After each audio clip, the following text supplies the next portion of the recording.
Okay, good morning, good afternoon, good evening, depending on what part of the world you're in. I'm Maria Volpe. I'm a professor at John Jay College of Criminal Justice, where I also run the dispute resolution program.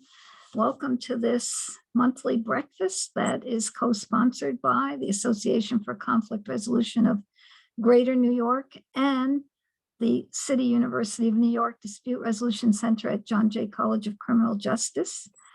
Today is our 261st breakfast. As many of you know, I started these after 9/11 as an effort to provide conflict resolvers in New York City an opportunity to come together. And we've continued them since April 2020. We've been doing these online previously. We met in person at John Jay College. We still don't know if we'll go back to that in-person format. We were just talking about the pros and cons of online and in-person. These sessions are recorded, as you know, and the postings are, or the recordings are posted each month on the ACR-GNY website at www.acrgny and on the CUNY Dispute Resolution Center's website, www.jjay.cuny.edu/dispute resolution. I know that's a mouthful, but you will find all the recordings since April 2020 available. These breakfasts are made possible each month by a wonderful team that I work with, including Julie Denny, Matthew Latimer, Nikki Borofsky, Emily Skinner, Chloe Choi, and our newest addition, Elise Bradshaw, who works for ACR-GNY. This morning, we are very fortunate that the stars aligned, and on May 4th, we get to celebrate and to hear about Star Wars. What are the chances of that happening? It was so exciting when I asked Noam if he would be willing to talk about Star Wars, and he goes, "Oh my God, it's May the 4th." And may the force be with us. So we're so excited that both you and Jen Reynolds are here with us. Noam, you presented, you helped us launch the online version of the breakfast, or the roundtable as we refer to it, and today back to talk about a very special area that you've been working on. Before we introduce Noam and Jen, Emily is going to share a few words about the upcoming ACR-GNY conference, and then she will introduce Noam and Jen. Take it away, Emily. Thank you, Maria. Good morning, everybody. My name is Emily Skinner, and I'm the president of ACR-GNY, and I'm super happy to be here with everyone this morning. And I wanted to let everybody know our annual conference is less than a month away. It's our 22nd annual conference, and we're going to have a little bit of a mixture of virtual content, and we're also having an in-person event. And so it kind of really goes with what we were talking about before 8:30. And so we'll have 4 days of virtual conflict resolution content. We have a really great price, $75 for members, $150 for non-members, and so really hope that you can join us. We'll include the link in the chat. It'll be Tuesday, May 30th to Friday, June 2nd.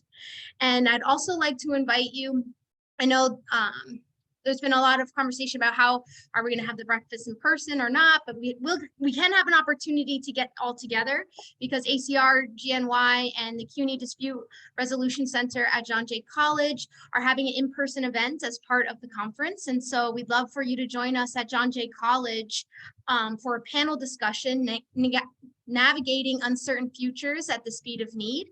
And it will be a great opportunity to reconnect with colleagues from ACR-GNY and from the Roundtable Breakfast in an evening event. And so that will be on Tuesday, May 30th from 6 to 7:30 at John Jay College. And also we'll put the link in the chat, and I really hope that you can join us. And now I'd like to turn over to our special May the 4th event and introduce our amazing speakers this morning. And so we have the amazing opportunity to have Noam and Jennifer with us. Noam Ebner is a professor of negotiation and conflict resolution at Creighton University Hayter College of Business. As an early innovator in online teaching, he formerly chaired Creighton's law school online graduate program in negotiation and conflict resolution. Previously, he taught at universities around the world and practiced as an attorney, negotiator, mediator, and trainer. Noam has published 4 books and over hundreds of articles and chapters on negotiation, mediation, trust, online dispute resolution, pedagogy, and Star Wars. Jennifer Reynolds is an associate dean and award-winning law professor at the University of Oregon School of Law, where she also directs the law school's nationally ranked ADR Center. Before law school, Professor Reynolds worked for 7 years as a systems analyst and associate director for information technology at UT Austin. And after law school, Reynolds was an associate at the Atlanta office of Dow Loans, working primarily on First Amendment and employment cases. And so I'd love for us to give a really warm welcome to Noam and Jennifer, and welcome them to the Roundtable Breakfast.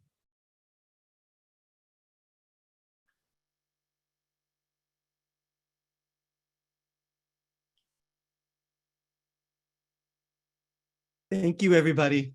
It's so wonderful. It's so wonderful to be here. It's so wonderful to be back.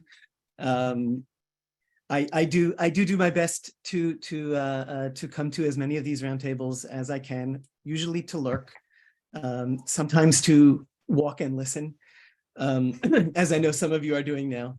And all that beats the period in the before, where all that I could do was to see these monthly announcements and just be envious from wherever I was in the world, in Israel, in Omaha, in Florida, where I am now. So I'm solidly coming down on the side of, I'm really glad these are online, but I know that that's a tricky question.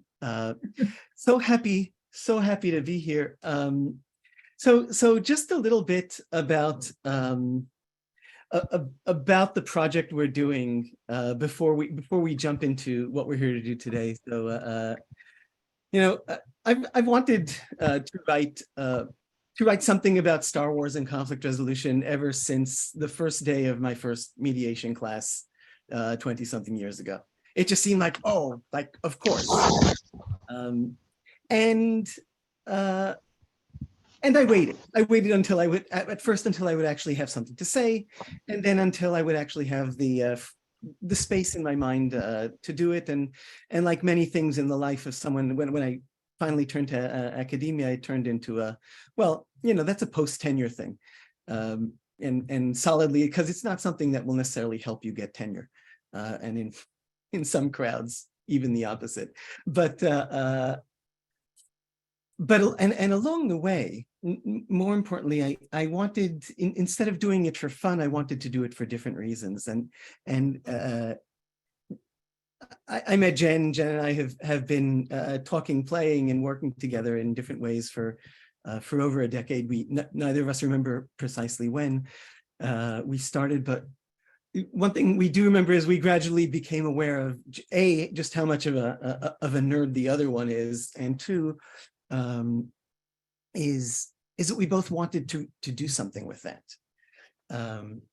And so what we decided to do with that, and we've been working on this particular project for about 5 years, what we decided to do with that is to provide an answer, not just of how can we have more fun, and perhaps allow others in the conflict resolution world to have more fun, but to address a question that's been on our minds, and I know it's on the minds of many people out there in conflict resolution practice, education, teaching, training, which is the question of, hey, it's great that we have 116 people in this room right now who can talk about, who came to listen and talk about conflict.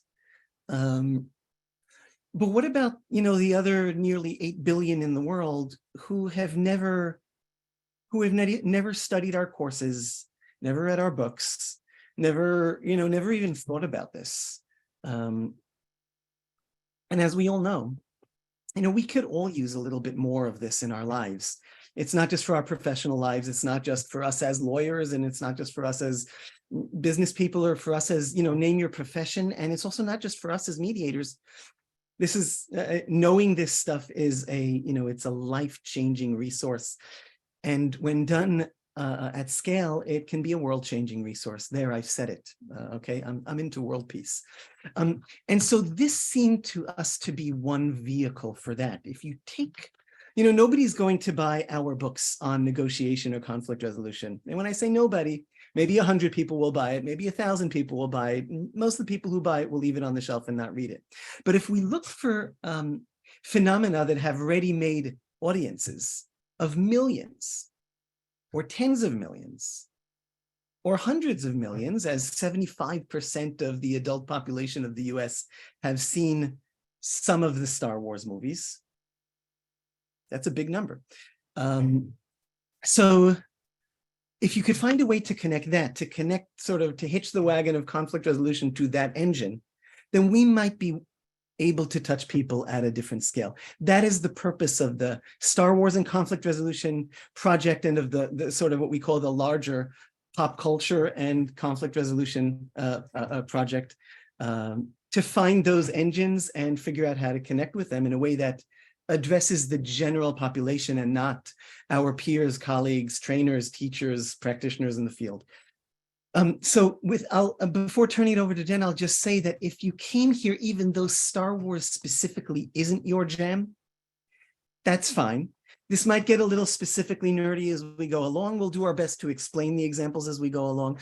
But what I'd like to invite you to think about is, what is your jam? In other words, everyone on this call has something. Something cultural. It might be a different pop cultural phenomenon, a show that you love, a movie that you quote incessantly whenever you want to express something in your life. It might be a band, it might be a book, whatever it is, a cultural phenomenon that for you is that mode of expression. And you might think, how could I express some of the same ideas that we're going to be talking about today through that movie or that show with those characters and the interactions that they have? What would be the scene that might express some of these? Or what different conflict phenomena might I be able to better express through those characters?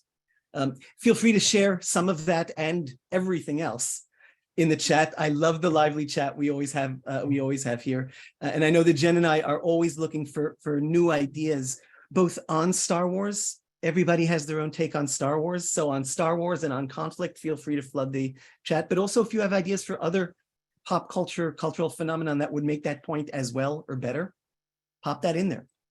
Jen, that was probably too long. Over to you. No, not at all.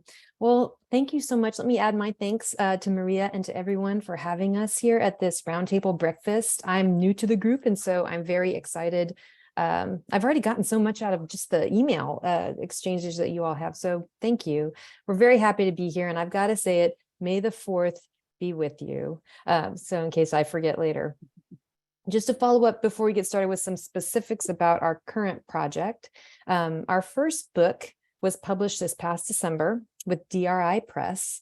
It was very much a community effort. We had chapters written by more than 24 experts in conflict resolution and in related fields, both practitioners and academics. And these amazing folks wrote chapters on things like power and emotions and unconscious bias and difficult tactics, conflict styles, and of course, the basic conflict resolution processes of negotiation, mediation, and arbitration. So as Noam just said, our purpose with this project really is to improve what we think of as general conflict literacy. I see that, y'all have been talking about teaching conflict skills in school. Absolutely.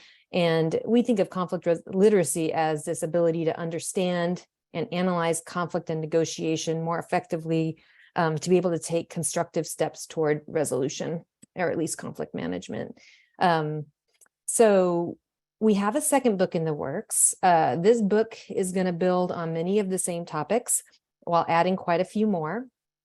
For example, we have topics in this next book on leadership, structural dynamics of conflict, the role of greed in conflict, stress, power, workplace dynamics, and much more. And so in total, our new book is going to have about 20 chapters, and we're going to organize it around the Star Wars trilogies. There are 3 Star Wars trilogies in the Skywalker saga, and we're also including Rogue One, which was it's very good conflict book when it comes to conflict examples.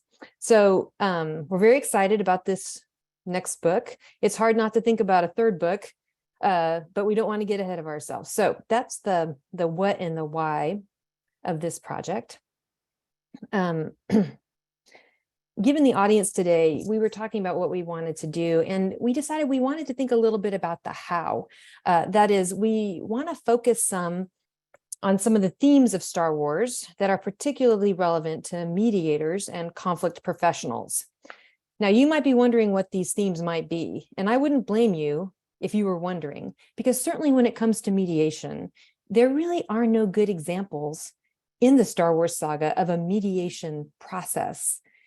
This is not surprising, right? Because Star Wars is in a lot of ways about fighting. It's about a battle between good and evil. It's not really about learning conversations or uninterrupted time or whatever it is. We don't see parties jointly coming to agreements that support both their interests. My kids always tease me because whenever we're watching a Marvel movie or a Star Wars movie or whatever, I'm constantly saying, why don't they just talk? But they, of course, that's not the way these movies are structured. And so you might be thinking to yourself, given that these movies really are about fighting, what do they have to say about mediation, conflict resolution, as a more, in a more might equals right process. But really, as our book kind of explores, and as we've talked about many times, Noam and I, there are many examples actually of mediation relevant themes in Star Wars. We have the restoration of fractured relationships, the recognition of the humanity of the other, forgiveness, community, self-knowledge, creativity, and of course, negotiation in its many, many forms. So mediation process might not be present in Star Wars, but the spirit of mediation is actually at the heart of Star Wars. And so by highlighting these mediation relevant themes, we can see how Star Wars can provide the foundation for rich discussions and learning around conflict and conflict resolution. So our plan today then is to explore some of these themes in Star Wars relevant to mediators. I'm going to start off with one, then Noam will go, and then me, and then him. So we have 4 themes in total. We'll have time for questions at the end. Feel free to put any in the chat. We'll try to monitor that as best we can. And Noam, is there anything else you wanted to say before we get started with the themes? No? Okay. Go. Okay. All right. So I'm going to start my slideshow. Hang on one second. Punch it, Chewie. Yeah. Everyone can see that? All right. So a central theme in Star Wars is the importance of being heard and the terrible consequences that can follow when people are not feeling heard. So I put R2-D2 on this slide because he has many ways to listen, including this tiny radar that's out of the top of his head. But R2 is really not my focus today. This is Padme Amidala. So for those of you who are less familiar with the prequels, Padme is the mom of Luke Skywalker and Princess Leia. Before they came along, when she was a young woman, Padme was elected queen of her planet and later became a senator from her planet, which seems like a real mix of governance structures. It's confused, but she's a person of great political and personal importance in the show. So in Revenge of the Sith, which is the 3rd movie in the prequels, Padme says what's become one of her most famous lines: "This war represents a failure to listen." So what does she mean by this? Well, the prequels tell a really complicated political story. Much of the action of the prequels is driven by a conflict that's taking place between the Republic, who are sort of the good guys, and the Separatists, who are sort of the bad guys. And here is a representative battle from that conflict. Can you tell who the good guys and the bad guys are here? Well, maybe not. Just like in real war, it can be hard sometimes to tell who's actually on the side of the angels and who's not. And just for your information, the guy here with the lightsabers is a bad guy, even if before we thought of people with lightsabers as good guys. And the people who look like stormtroopers here are good guys, even if we thought of stormtroopers as bad before. This is part of why it's such a complicated story in the prequels. Anyway, they're fighting over things like trade routes and human rights and this sort of thing. It's a very costly war for all the usual reasons. And there are professional and identity related costs as well. Because of this war, the Jedi, who we think of as these peaceable types, you can imagine Obi-Wan Kenobi, Yoda, they've been pulled into military leadership, and they've actually become agents of destruction. And because of this war, the Republic has started cloning human beings to serve as soldiers. These folks who look like stormtroopers in this picture are actually clones, and they're being used by the good guys to fight this war. So Padme's comment about the failure to listen, which we can put another way, the blocking of true listening by militarizing your peacekeepers, by removing human agency from your soldiers. This is part of why this conflict endures. So there's a political conflict that she's discussing. The prequels also tell a very complicated story about relationships. So Padme ends up marrying Luke Skywalker, who is the father of Luke and Leia. Their marriage has to be, so there they are again. Their marriage has to be a secret because Anakin Skywalker, she marries Anakin Skywalker, I'm sorry. It's early for me. Anakin as a Jedi is not allowed to have any romantic attachments, really any attachments. And so that's why no one is at this wedding. They're alone, getting married in secret. And Anakin has his own demons. He is unable to find community among the Jedi. He feels very misunderstood and alone. And he eventually turns to the dark side and becomes Darth Vader. I hope that was not a surprise to anyone, but that is what happens in the prequels. That's actually the personal arc of Anakin in the prequels. So when Padme says that the war represents a failure to listen, she's talking not only about the political conflict between the Republic and the Separatists. Certainly, those two groups are unable to hear and acknowledge one another, and their readiness to resort to armed conflict tends to undermine any efforts to negotiate a lasting peace. It doesn't help, of course, if the leader of the Republic is secretly pitting both sides against each other in an effort to consolidate his own political power. That's another story for another time. She's also not talking only of the professional conflict the war has created, both in terms of the Jedi being pulled into militaristic roles and the human rights issues presented by the clone troopers. When she says the war represents a failure to listen, she's also talking about the failure to listen at the interpersonal level between people. And her relationship with Anakin provides the perfect example. The Jedi are supposed to have a heightened empathic awareness, so you would think Anakin will be good at listening, both as a matter of hearing and of feeling.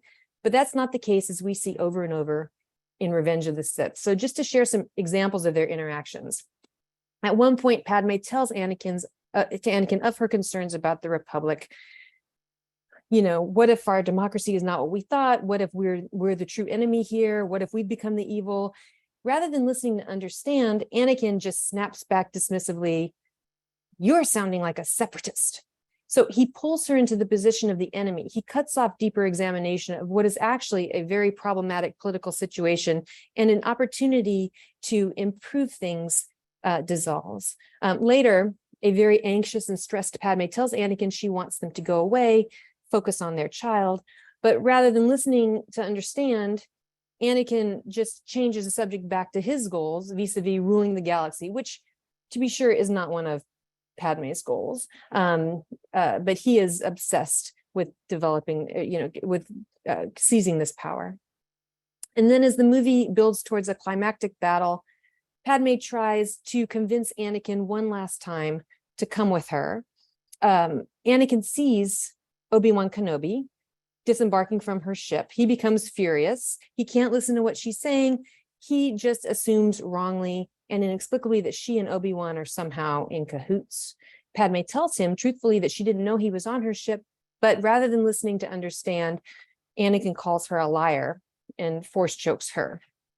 So Sarah Cobb has described the differend, which is a term she borrows from Leotard, as the specific anguish a person experiences when they are not heard.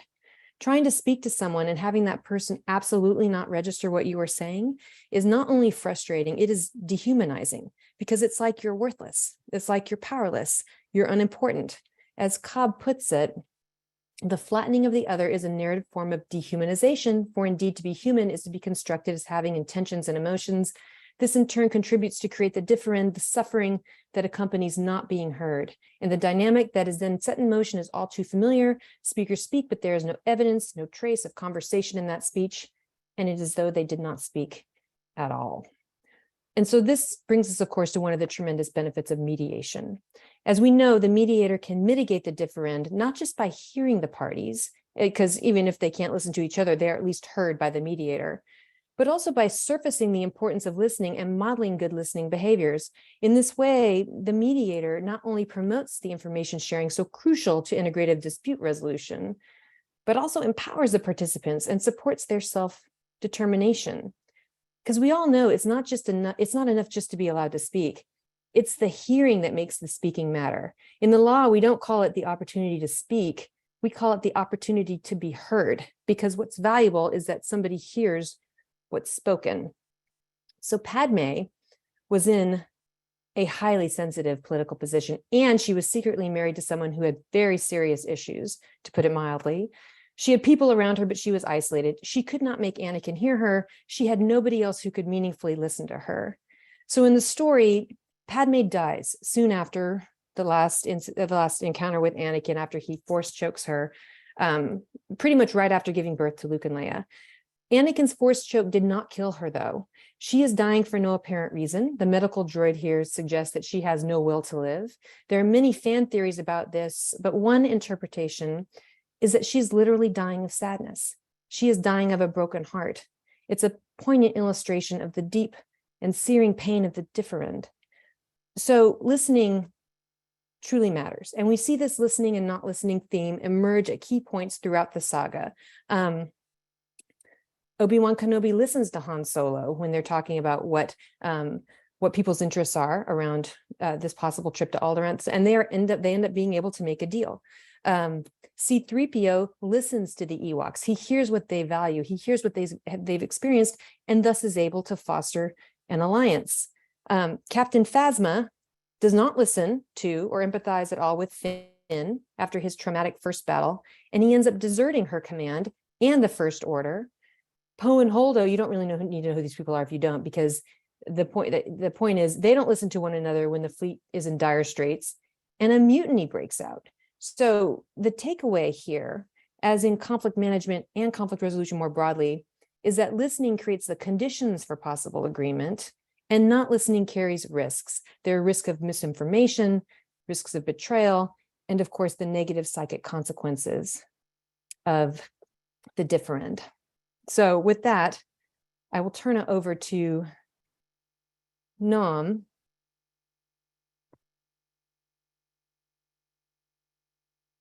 for the second theme.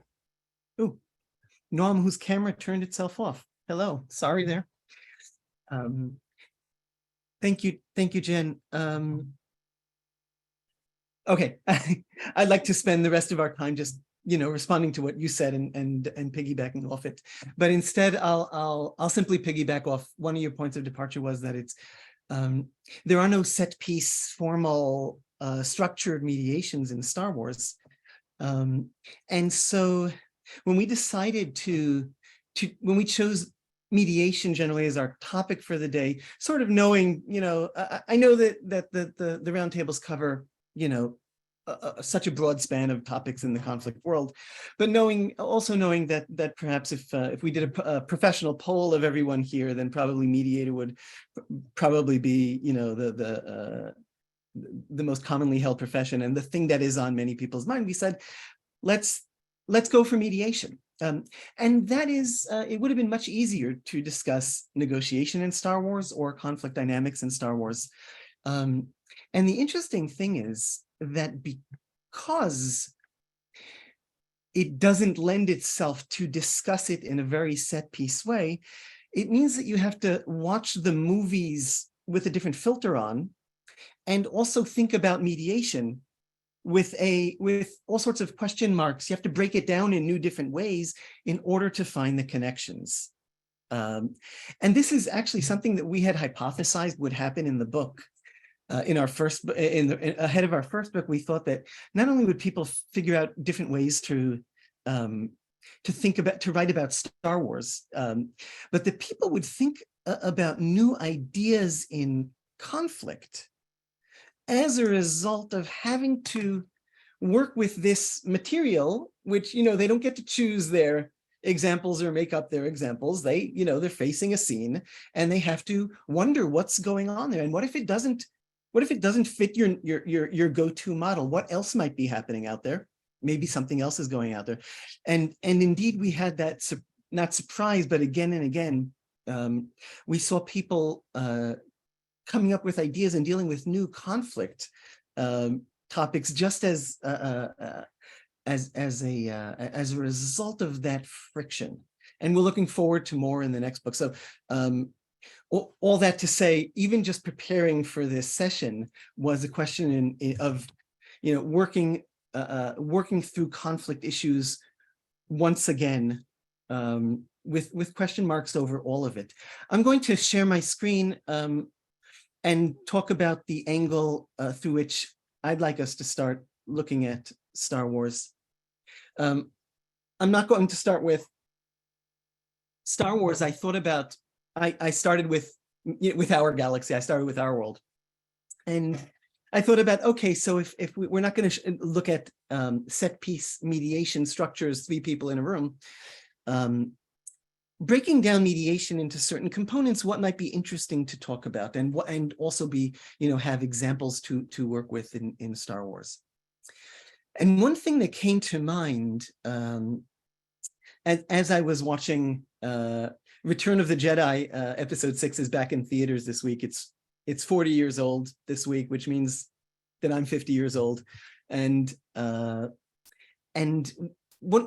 scene there triggered this memory that connected it to an issue of how we often say in mediation work that we work with parties as we, however you finish that sentence, right? As we find them, we work with the parties we have and not with the parties we want. We work with the parties. We work with the parties as they are and not with the parties as we are. And there are all sorts of different ways to make this same essential point that is so important whenever we're trying to do just about anything that contains an ounce beyond, what's going on? In other words, anything that is just an ounce beyond that uber facilitative opening. So if we're in any of these issues in which we do something a little more proactive, we need to consider what are the frames through which parties approach conflict? What are the frames through which parties are viewing each other? What are their natural sort of filters and frames just for looking at the world? What's their natural language for talking about these kinds of things? And when we engage them, we need to be able to sort of do that diagnosis of what's the best way to speak to these parties. We need to do it on the spot after reading them. Like so much of the art and science, so much of this is in the gut and doesn't really occur necessarily in a conscious process. We try and think about how to bring it to a conscious process, articulate how parties see things, what their frames are, what their language is. And one thing that is easy to notice in Star Wars is that the Jedi aren't very good at this. They're not, even though they have this role of being guardians of peace and justice in the galaxy. If we have a toolbox for being our own little bits of peace and justice in the guardians of peace and justice in the galaxy. Our toolbox is very different from the Jedi. And one thing that it includes reading parties in different ways. And it includes a certain degree of flexibility in then after we've read them, how do we work with them?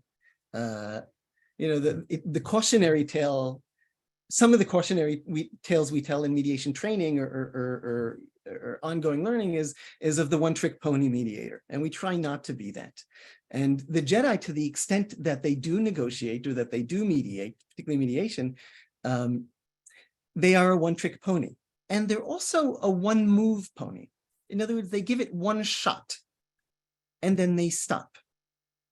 Okay, we've tried time to draw the lightsaber, or time to use a force trick like a Jedi mind trick, which sort of persuades the other, works, it sort of takes over the other's mind and makes the other person do what you want. Another part of this is humans. You know, as humans, many human mediators are and negotiators, you know, professional or not professional, either are to some extent one trick ponies, or, you know, we give it one try. And if we try something and it doesn't work, then we tell ourselves, okay, at least we tried, you know, we made them an offer. Okay, now we can fight.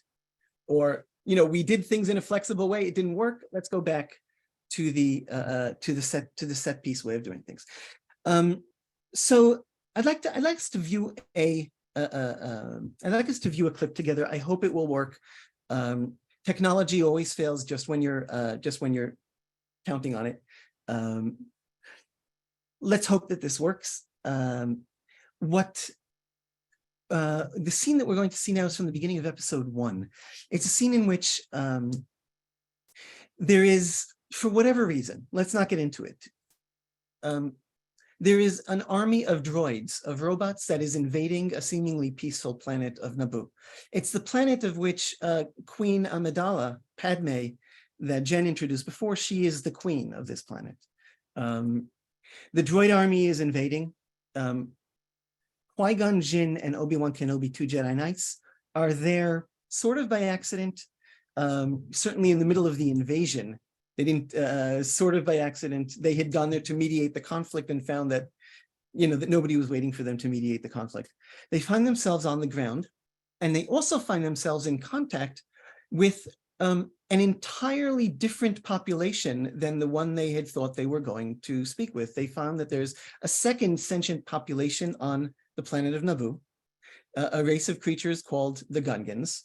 And they try to interact with the Gungans to persuade them to work together with, they discovered that the Naboo have a feud with the Gungans.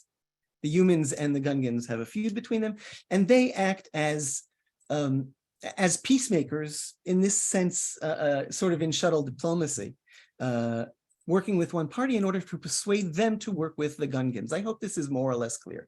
Sorry, in order to help the Gungan, to persuade the Gungans to work with the human Naboo. So they meet with the leader, Boss Nash of the Gungans. Let's watch this scene. We'll stop for another brief word of explanation, and then we'll watch another short scene. Can you see the movie? Someone give me a thumbs up. This army of mechanics up there is you, we saw. The droid army is about to attack the Naboo. We must warn them. We don't like the Naboo. The Naboo think they so sparty. They think their brains so big. Once those droids take control of the surface, they will take control of you. We don't think so. They don't know of concern. You and the Naboo form a symbiont circle. What happens to one of you will affect the other. You must understand this. We don't care about the Naboo. And speed is on the way. It's gonna speed you somewhere. We could use a transport. We shall give you una bongo. Thank you for your help. We leave in peace. Master, what's the bongo? Transport. Oh. Before we go on, hopefully you can hear me. Before we go on, I'll just say, so that didn't work. And in fact, nothing worked. The droids invaded, they conquered the planet. The Queen was able to escape with the aid of the Jedi. And at some point, she decided to return to the planet, rejoin her people, try and oust the droid army. And she decided that she would do so by means of attempting to resolve her feud with the Naboo, with the Gungans, and form an alliance with them. So she comes back to the planet, and she, instead of going first to her capital, instead she goes and meets with the same boss, Boss Nash, the leader of the Gungans, that the Jedi had failed to to engage in this shuttle diplomacy that they tried. So here we see them sort of an hour later in the movie, a meeting between Queen Padme Amidala and the Gungans.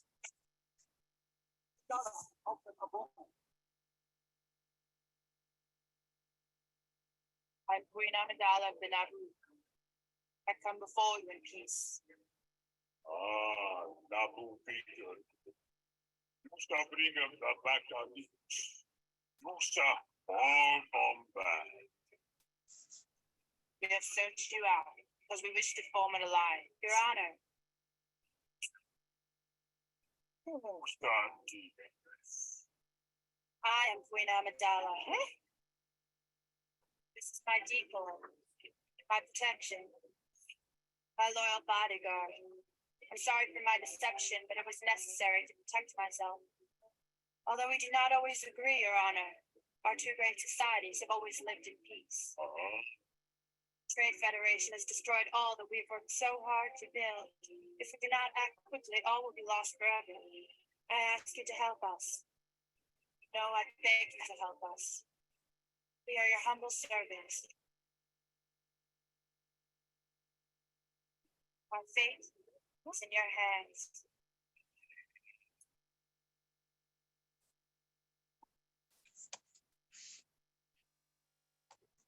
I don't think that Musa greater than the Gungans.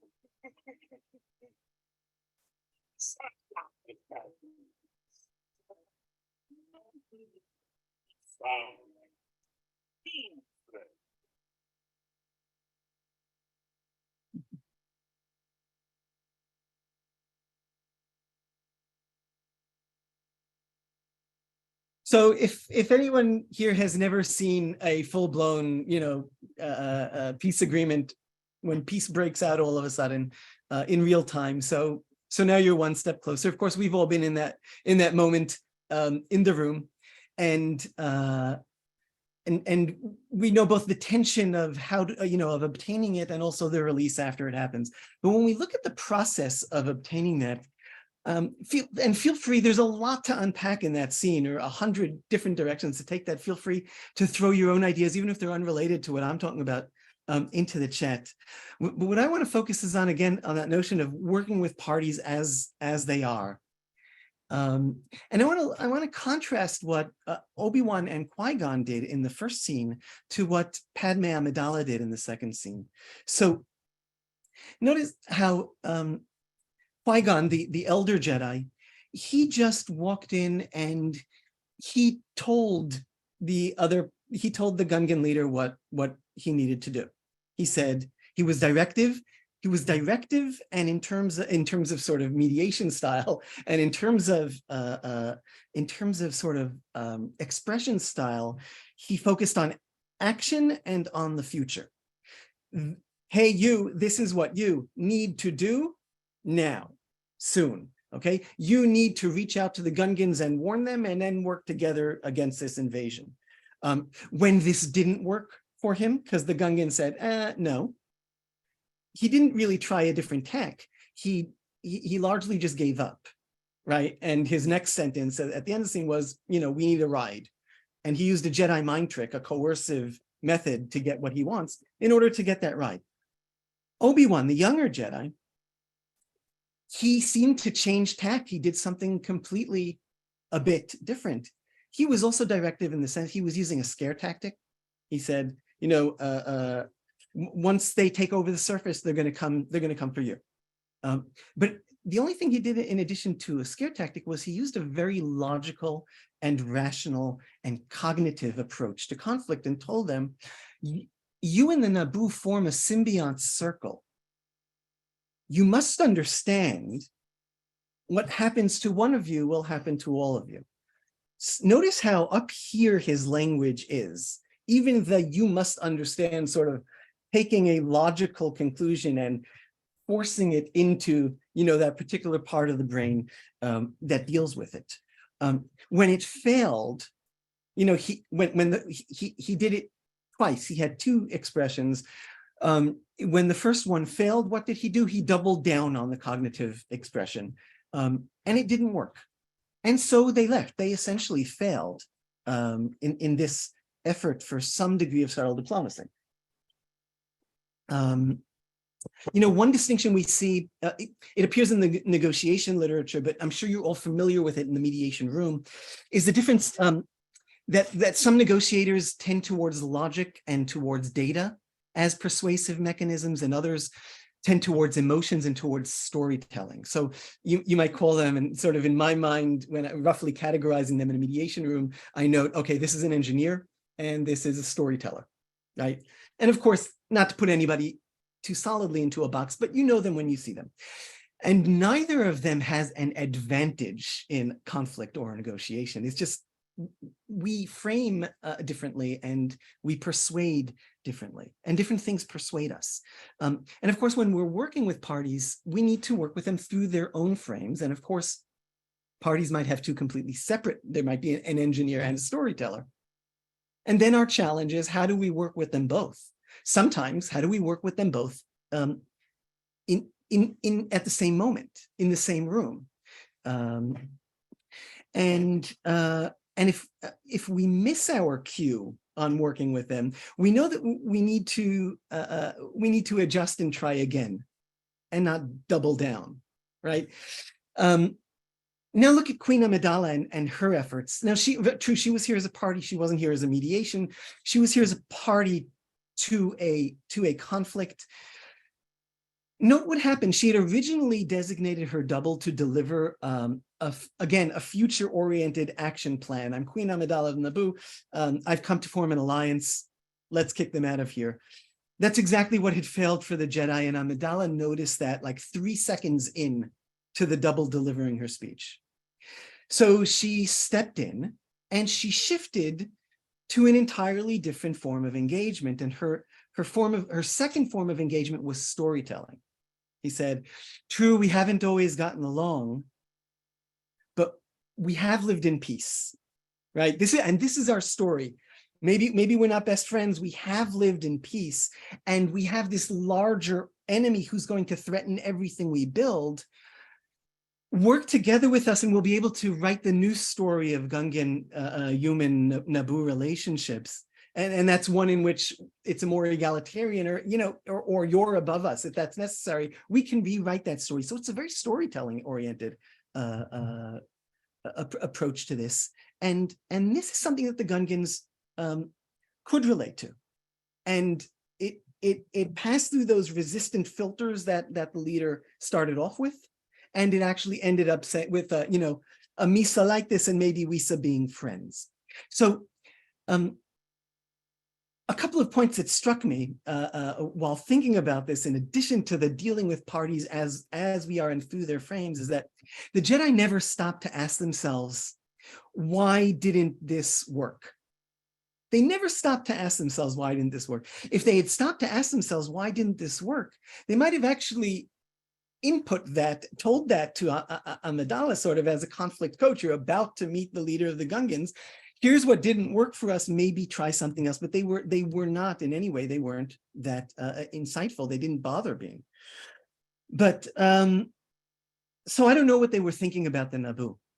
They also didn't have any interaction with Amidala trying to say, okay, you're building everything on this alliance with the Naboo. What's your plan? How are you going to approach them? How will you engage them when we've failed? They were as blind as everybody else to the party and the party's sophistication. They had no idea that there was a double at play here, even though that must have taken a lot of behind the scenes and covert communication between the real queen and the ruse queen. And they were oblivious to that, even though they were very close to her for a long time. They weren't open to reading the party. They weren't looking for it. So think about different splits that you've seen in a mediation room: engineers and storytellers, fast deciders and slow thinkers, and all sorts of other splits. We need to be aware of those of party frames, party sort of paces, And we need to manage those in the room. We need to listen to them. We need to identify, articulate to ourselves, and then have a sophisticated toolbox to work with them. So in this case, even though a lot of people watch Star Wars and the Jedi are the heroes and they're the ones we want to emulate, actually, as mediators, this is a cautionary tale for us. Jen, over to you. Hey, well, thank you so much. All right, so we've talked about the importance of listening. Obviously, this is core to the mediation enterprise. Noam has just discussed meeting people where they are, the idea that it's important that we not impose what we think of as the way to understand the problem or the way to understand possible solutions to the problem, but instead invite people into this dialogue around what the problem is, what we might do about it. And as Harvey said, I think so well that, that we have this humility when we engage with that, because we don't maybe know what the problem is until that dialogue happens. So I want to present a third theme that kind of builds on these first two, but also drills down. So let me do this. Hope everyone can see that. Yes. All right, good. Well, my second theme has to do with self or knowledge. And so this is a scene here from Return of the Jedi. This is called an ATST, this big machine. And when our heroes see this ATST coming at them, they're pretty scared. This looks like the end for them. But then their friend Chewbacca pops out of the top of it. And what looked like one thing was really something else. There was, in other words, there was more to know in this particular situation. And so we talk a lot about interests in conflict resolution, because we know that when people enter into a voluntary process in order to come to a private agreement, that agreement has to reflect their interests in some meaningful way, because otherwise, why would they consent to the proposed agreement? Interests, are they're core to the process of self-determination. And we know that self-determination is a pillar of mediation and an aspiration of mediation. So who we are, what we want, our interests, ourself, broadly speaking, are therefore central to much negotiation and mediation theory and practice. That said, interests are not always obvious, even when we're talking about our own interests. Sometimes other things can obscure our interests, like our emotions or our egos. Sometimes we simply aren't accustomed to thinking about our interests in a deliberate and thoughtful way. And sometimes, of course, our interests are difficult to know because we ourselves are not stable, rational beings with consistent interests over time, but we can ourselves be shifting and contingent depending on the circumstances. So with all this in mind, the skillful lawyer and certainly the good mediator can help clients and parties think through and identify priorities, motivations, values that can usefully inform decision-making and represent a kind of self-knowledge. So what's an example of such a person who can help in this way? I think Yoda. So in The Empire Strikes Back, Yoda takes Luke on as a student on the swamp planet of Dagobah. Luke makes very good progress in his training, perhaps better than expected, given all of his impatience and his bad habits. One day, Luke notices a cave he's never seen before, and he asks Yoda about it. "There's something not right here," Luke says. And Yoda responds, "That place is strong with the dark side of the Force. A domain of evil it is. Into it you must go." I'm not going to do my Yoda impression because it's no good, but this is what he says. Luke, "What's in there?" he asks. And Yoda replies, "Only what you take with you." Typical cryptic Yoda statement. Luke stands up, picks up his weapons, gets ready to go into the cave. Yoda says, "Leave your weapons here." "Your weapons," he says, "you will not need them." But Luke takes his weapons anyway. So Luke enters the cave. It's very dark in there. As Luke winds through it, he encounters a huge and terrifying Darth Vader. Luke brandishes his lightsaber. He decapitates Vader. Vader's head rolls to a stop on the cave floor. Luke looks down at it and the helmet fades away, revealing Luke's own face. Yoda later describes this as Luke's failure in the cave. So what's all this about? I can remember when I first saw The Empire Strikes Back, I didn't know who that was in the helmet. I actually didn't recognize that face as Luke Skywalker's, and I didn't intuit that his face would be there in the first place. You know, later somebody told me it was Luke Skywalker's face, and now, you know, after time and having time to reflect on this, it makes perfect sense that Luke would see himself in this encounter. He brought weapons into the cave because he feared going into the cave. And then when he faced what he feared, he attempted to destroy it. What he found out was that what he feared was himself, or more specifically, the version of himself that was capable of wearing the Darth Vader suit. And then there's another layer here, because we find out soon in this movie that Darth Vader is actually Luke's father. And in fact, many of Luke's positive and negative attributes are the same as his father's. So Luke learned a very hard lesson in the cave. And he really did seem to learn something. Later in the film, when he finds out that Darth Vader is his father, Darth Vader offers for them to rule the galaxy together. He extends a hand, he says, "Join me." And Luke, rather than, you know, turn himself over to the dark side of the Force and become a despotic tyrant, he chooses to destroy himself. He steps off this platform into oblivion. Yet he ends up getting rescued, but he didn't know that would happen. He opted to take himself out rather than engage in a destructive way with the enemy, because he knows what he is perhaps capable of. But that's really not all he learned. In the next movie, in Return of the Jedi, Luke extends empathy and compassion to his father in an effort to turn him back to the good side. He has decided to engage with his enemy, but not in a destructive way. In short, Luke learns in the cave that he has within him what he loathes and fears the most, you know, and that self-knowledge is hard, but ultimately it gives him the strength to resist the temptation to indulge his worst angels. And it gives him the insight to see that his father is not beyond redemption, which makes it possible for him to save his father, which he does. So Yoda called Luke's experience in the cave a failure, but he doesn't mean that Luke shouldn't have gone in there. Later, in the final movie of the saga, The Rise of Skywalker, Yoda talks about the importance of failure and the lessons it can teach us.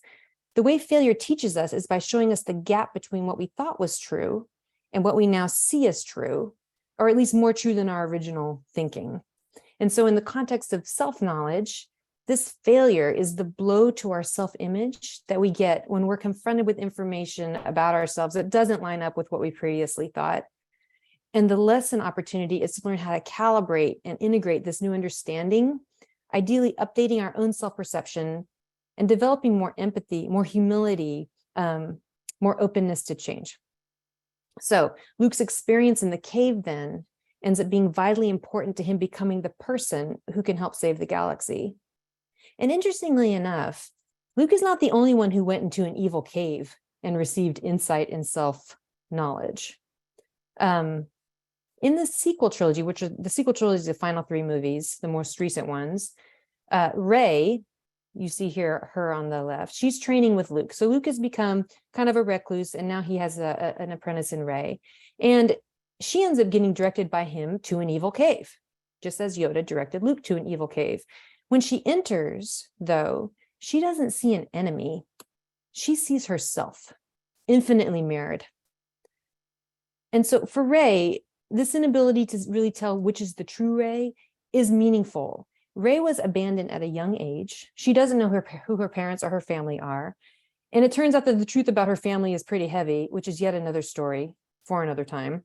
But at this point in the saga, going into the cave and surfacing this multiplicity and this uncertainty is very helpful to Rey as she works through her own identity needs and attempts to figure out her role in saving the galaxy. So Rey's experience in the cave brings to the forefront of our minds this notion of identity. In our book, one of our authors, Danielle Blumenberg, writes about the struggle that we all face in managing our identity needs, an idea she cites from Bernie Mayer, who I think is on the call. Welcome, Bernie, and thank you for all of your wonderful work. So Mayer identifies the identity needs as the needs we all have to preserve a sense of who we are and our place in the world. And so these four identity needs, as Blumenberg and Mayer explain, are autonomy, the desire to be oneself, a separate and self-determined being, community, the affiliation with a group, intimacy, the deeper connection with certain people, and meaning, what provides purpose to our life. And so to manage these needs, one must examine one's life. And examining one's life helps us manage these needs more productively. It's like a virtuous circle. So we only have a short time today, and there's so much to say about how mediators and conflict professionals help parties navigate these identity needs and develop self-knowledge. And moreover, how this self-knowledge provides them with useful information when they make decisions about agreements and proposals. And certainly some approaches are more or less attuned to these strategies: transformative mediation, insight mediation, narrative mediation. For these kinds of practices, the question of why parties are acting and reacting in whatever ways they act and react is central to that mediation process. But even in less touchy-feely mediation, mediators are certainly aware of and often have to manage the tensions that arise when people are attempting to work through these sometimes competing identity needs in conflict situations. And one of the fascinating things about studying Star Wars from a conflict point of view is that the saga provides so many useful illustrations of these kinds of conflict realities that we all know. In these examples of people going into evil caves, we can explore how deeply felt internal struggles manifest, and then, ideally, by spurring the process of reflection and then self-knowledge, help the person grow. And that can help transform the conflict landscape. So just to close this loop, Rey does end up having another experience in a cave in The Rise of Skywalker, in the final movie of the saga. She falls into a cave with her companions and she meets a terrifying monster, just as Luke did in his cave. And cinematographically, it's sort of an echo back to Luke's experience. You know, we see here over her shoulder, the Vexus. You know, we see over his shoulder, Darth Vader. She and Luke are in the same position, in other words, and both are armed. Indeed, Rey's companions want to attack the monster, just as Luke did, and they draw their weapons. But as you can see, you know, when we go back, Luke is on that side, Rey's coming at it from a slightly different angle. And instead of fighting, she attempts to figure out why this monster is in distress. It turns out the monster is injured. She uses the Force to heal the creature, and the monster ends up leading the party out of the cave. So this encounter in a dangerous cave provides a really useful bookend to Rey's earlier experience in the cave, where she didn't know who she was or what she was about. Here, having gained more understanding of her own values, her own identity needs, she's able to approach a difficult situation equipped with better tools to solve the actual problem. And it just provides a really useful example of how composure and self-knowledge can be so valuable in conflict. All right, well, I'll stop there because I know that we have another theme to discuss. Well, and tying back what Jen said about how mediation is not at the forefront and explicit in Star Wars, but mediation values and everything that's one step beneath the surface of overt process and mediation is. So I remembered that this weekend while watching Return of the Jedi once again for the gazillionth time in a theater, this time in a theater again, and thinking about, reflecting on something that Jen wrote about this in her chapter in the book, but it was very real on screen, how while we're used to thinking that, that the good guys, so to speak, win when they blow up the Death Star, whatever the Death Star is in that particular movie or trilogy, that's not really how victory is achieved in Star Wars, because the outcome of blowing up a Death Star in Star Wars, spoiler alert, is we can always build a bigger Death Star, right? So somehow blowing up the Death Star never sets the conflict to rest. Blowing up the Death Star never achieves peace, never achieves a better era. Instead, what does change the dynamics of things more fundamentally are the things that are going on sort of more on the side of the major battles, but they are the interactions in which those characters, those hero characters, who have gone through their self-identity exploration in their caves, come out of them more whole and more knowledgeable about themselves and what they're in this whole game for. They engage with their counterparts on the other side and restore and transform those relationships. So that happened with Luke and Darth Vader.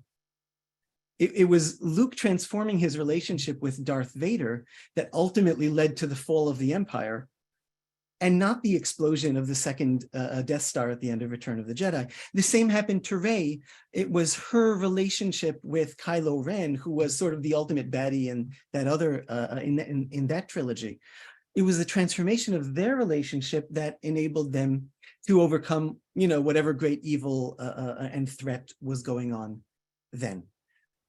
So relationships are the real problem, and relationships are the real path to curing things through communication and retelling of stories.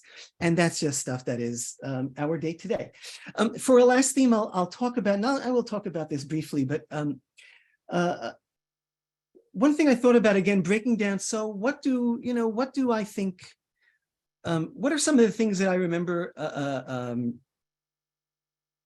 doing often in mediation rooms that I also see a lot of in Star Wars?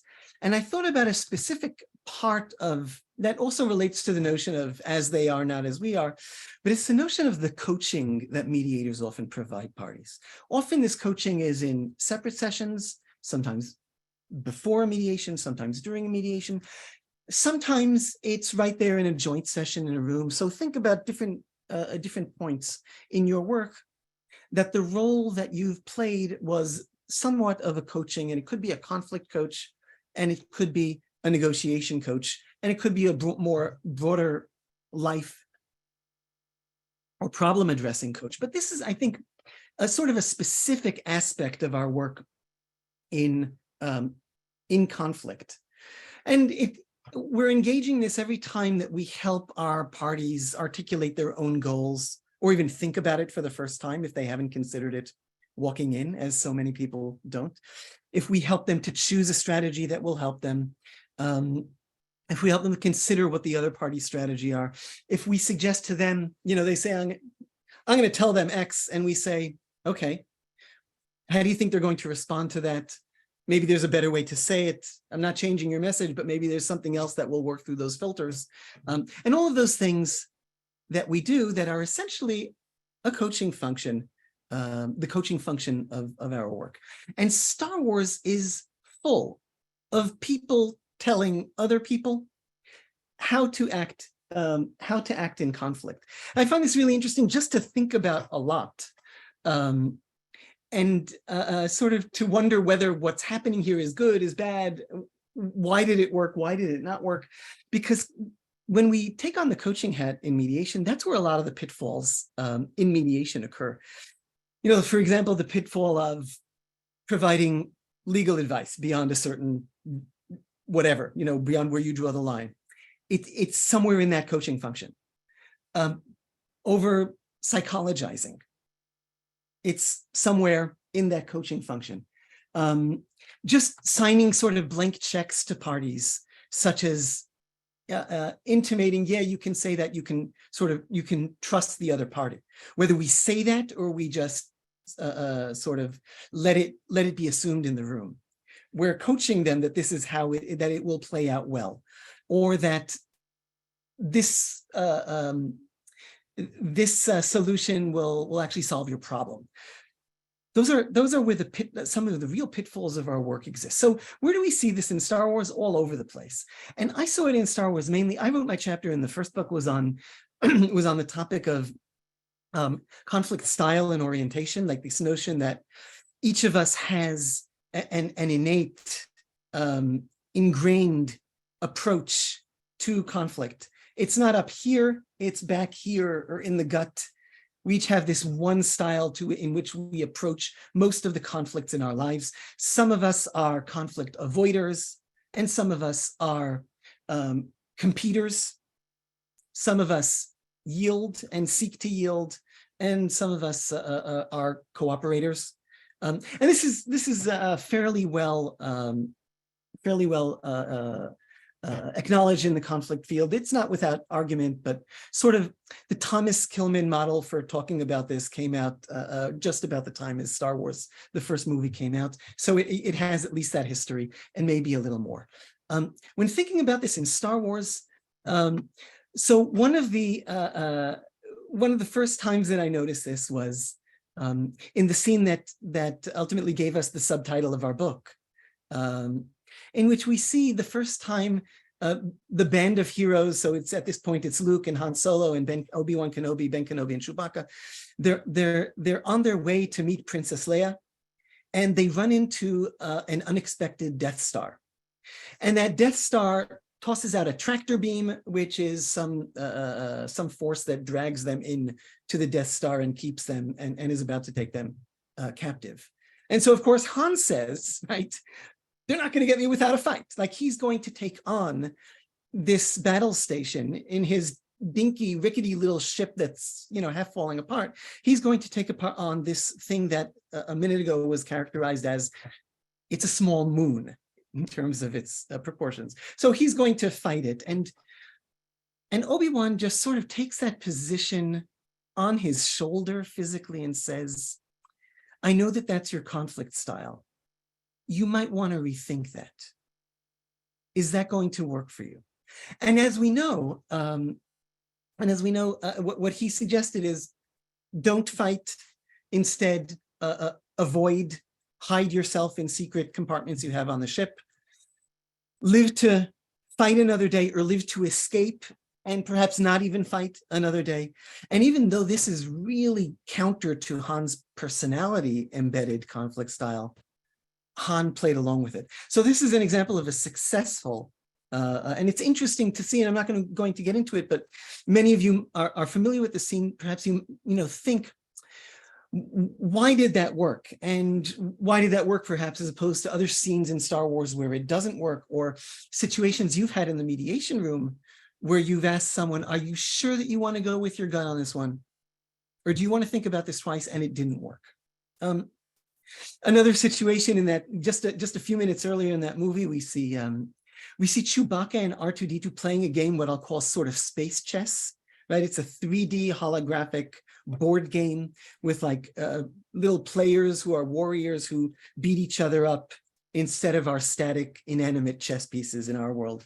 And we see that R2-D2, who, by the way, his conflict strategy is competitive, his conflict style is competitive. We see him mopping the floor with Chewbacca. Unfortunately, Chewbacca's conflict style is also competitive, and Chewbacca is bigger. And R2 is fearless, and that's not necessarily a good thing. And so Han Solo explains to C-3PO, and he says, well, one of the reasons, that you might want to reconsider that is because sometimes Wookiees, like Chewbacca, tear the arms off people who annoy them. You might want to take that into account when you're considering your next move.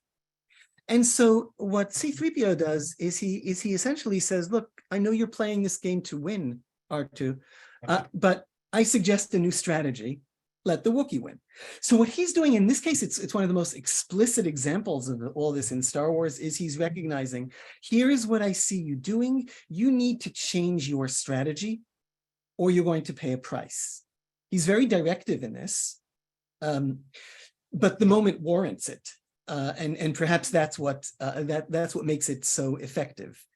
Another thing in my chapter in the book, so I focus not only on the notion of conflict styles, but on the notion that we can't be our own one-trick pony.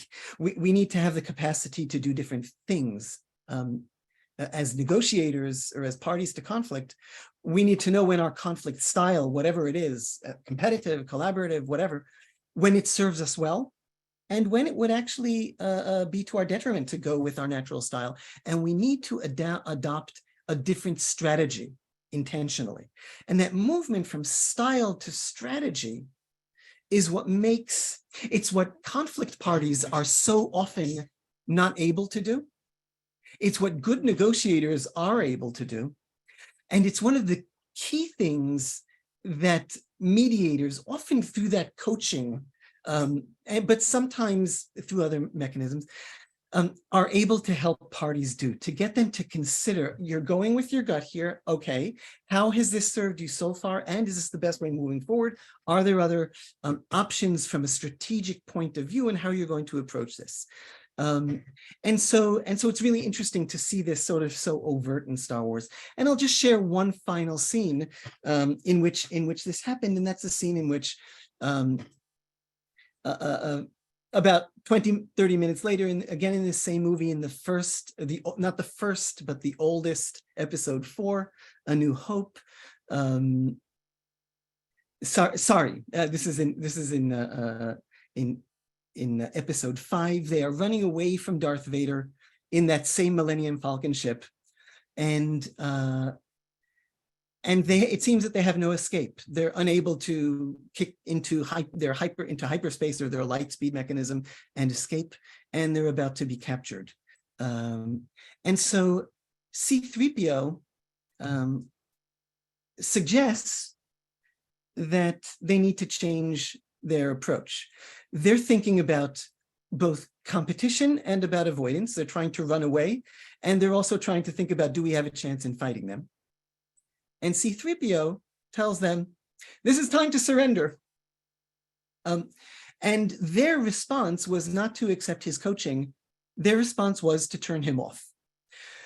I have been turned off effectively in a mediation room for coaching parties and them telling me in no light or small terms, no, thank you. And by the way, that's enough.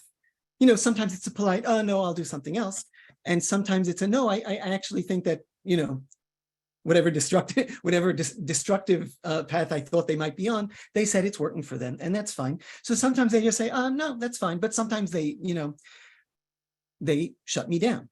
And I wonder why, I've wondered in my own work why that happened. Was it something in my delivery? Was it something in their personality? Was it something in just the meeting of those? Did I deliver it wrong? And all sorts of things like that. In C-3PO's case, the reason I think that they shut him down is because C-3PO was making the mistake of coaching parties as he is, and not through their own frames. C-3PO's conflict style is accommodation or avoidance, one or the other. It's like he's always looking for someone to surrender to throughout all of the 9 movies of the trilogy.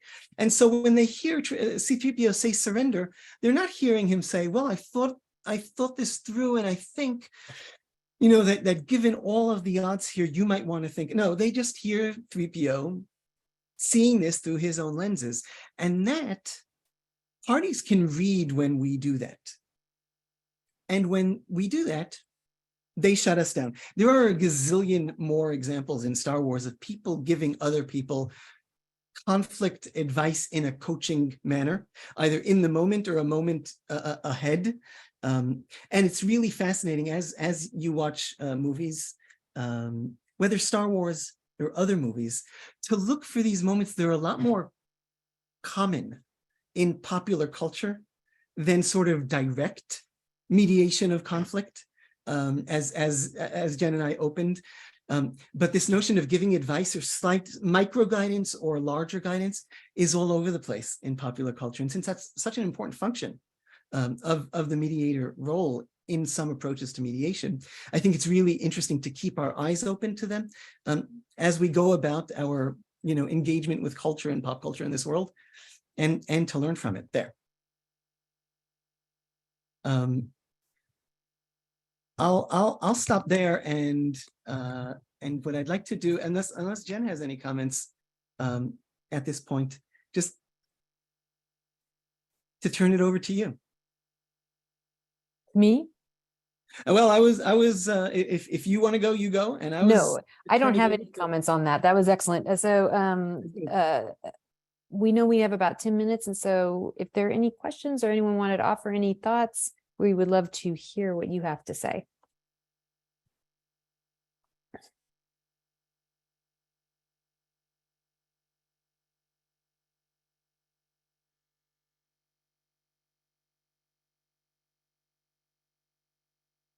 Wow, thank you. This is wonderful. I'm blown away by what you've done. It reminds me of so many other things. Specifically, while you were talking, and I was trying to get everything at the same time, but I was reminded of. First of all, I want to say that had this all happened, and I've often done this with movies, it would make a very boring movie in some ways. And it makes me wonder, what about human beings is that they love this drama, this conflict, this warring, what's built into that of us as human beings? And are we ready to evolve out of that? But it also reminded me of the story of the game Monopoly. If any of you don't know the true story, look it up. It's a fascinating story. But the woman who developed it developed it to show the inequality of income in our society. And when she brought it to Parker Brothers, they totally turned it into from a win-win game to a win-lose game. Mm-hmm.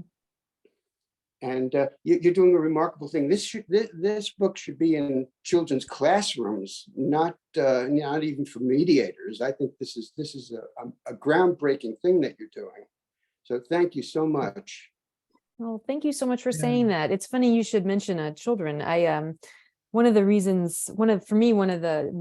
motivators for doing a project like this was, I remember when my daughter was young, she would have terrible temper tantrums, and it was difficult to talk with her about her behavior directly because she would get so mad and she'd feel so ashamed or defensive or whatever it was. And one thing we started to do is we started to watch, there's a show on at the time called Super Nanny. I don't know if any of you have ever seen Super Nanny. It's a reality show where there's a horrible, some family has these kids who are really misbehaving, and the nanny comes in and solves, like Mary Poppins, saves the day. And what I found was watching the show with my daughter, we could say, what are those kids doing wrong? How is the super nanny helping? What is it that's going on with them? And she was able to identify in them, in their behavior, the issues, the problems, and so on and so forth. And it was much easier than for her to apply that kind of knowledge back to herself, because it was less fraught. And we feel the same way about using Star Wars as a separate example from our own lives to think about conflict, learn about conflict. Because sometimes for some people, when you try to think about it within yourself or your own situation, it's so present for you that it's hard to know how to develop that diagnostic skill. So I appreciate what you say, Harvey, because I think that's part of our project, is thinking about ways that children and others can begin to become just smart about conflict. And then when conflict arises in their own life, then suddenly they have more of a sense of what's going on. And I'll just jump in quickly and say that, we didn't write it for children. We did write it hoping we wrote it for everyone. And the idea was that, our teenage children have read it and had conversations with us about it. It's sort of written at a level we hope that any sort of reasonably intelligent, certainly college student, but maybe upper high school students and onward at any level can read. And the point was not to write a book for mediators, even though, as it turned out in the end, there is so much in there for mediators. Just sort of like, oh wait, this is not in the 40-hour course. This is next level stuff. But what we really wanted is a book for everyone. And one of the pictures I had in mind for that, and this was one of my drivers, and I'm sure many of you have this thing of that I've been in this biz for 25 years or so, and my family has no idea what I do. Like they say, oh, we know you, so you're kind of a lawyer, but not really, right? Things like that. It's like, what? So what do? You talk, and all of those questions that I get, even after I've explained it. So one of my motivators, or sort of pictures in the back of my mind, is that here's a book that I can hand as a gift to my family or to someone else who doesn't say, here, this is what I do, right? And they'll be, oh, now I get it. Okay, I should be doing that also, something along those lines. So yeah, kindergartens. And I hope that one of our future projects will be writing for younger children.